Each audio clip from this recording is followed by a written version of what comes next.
Desktop tab. Welcome to this tutorial where we will present the functionalities available on the Desktop tab of an endpoint on the Intel EMA web interface.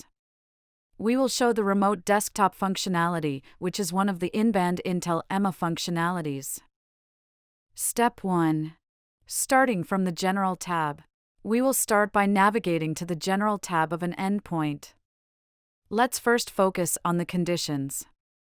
The Desktop tab is available when the endpoint is up and running. The first bullet point showing the power status should be green. The Intel EMA agent needs to be connected with the Intel EMA server. So, the second bullet point should also be green.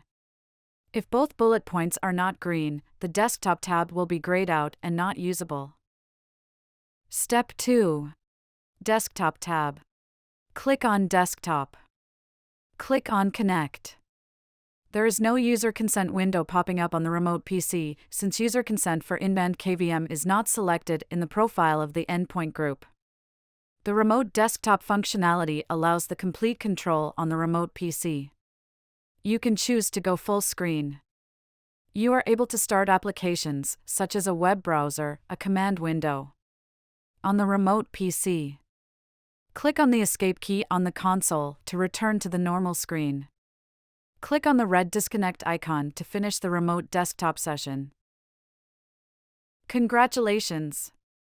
You've successfully used the remote desktop functionality, the main feature available in the Desktop tab.